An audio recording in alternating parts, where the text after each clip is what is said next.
Everybody should be a taxi driver once in their life, and probably for about a year. And preferably when you're young, less than 30. I don't know that I would recommend driving a taxi for a career, but deep praise to those who do, who make a good living and do it well.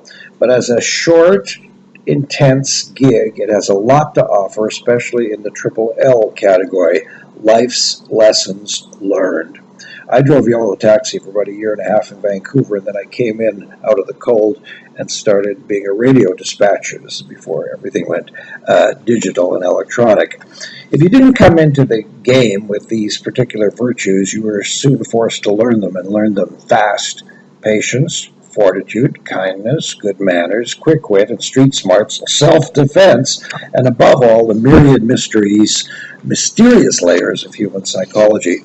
I've been doing therapy work for about 50 years now, and everybody says, "Oh, are you a psychologist, a psychiatrist?" And I say, "No, I was a taxi driver."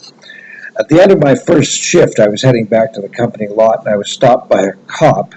"Oh, please, officer, please, look, this is my first day, and look what they gave me, this big checker taxi with this shift on the floor and the radio and the trips of the customers, and God knows what. I'm just so sorry.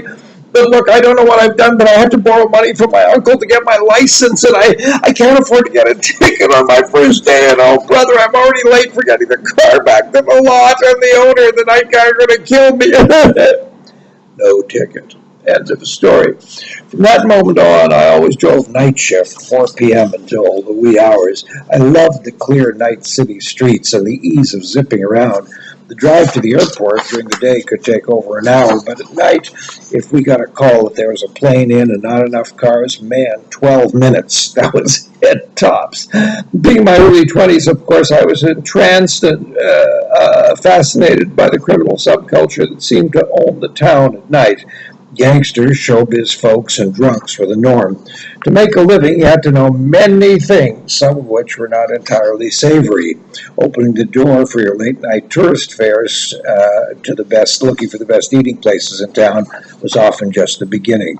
I spent all of 3 minutes having Wayne Newton in the car one night, and a couple hours with the Mills brothers listening to their great stories about their careers in showbiz.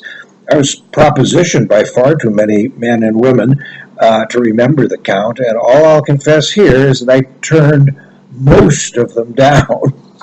I rescued an old woman who had wandered from her care home in a flowing white nightie. I took a number of women to the hospital in the throes of labor, and thank goodness I was never forced to become a midwife. Pickle. Drive a taxi for a while. You'll learn more than 4 years at the psych department in your local college, I guarantee you.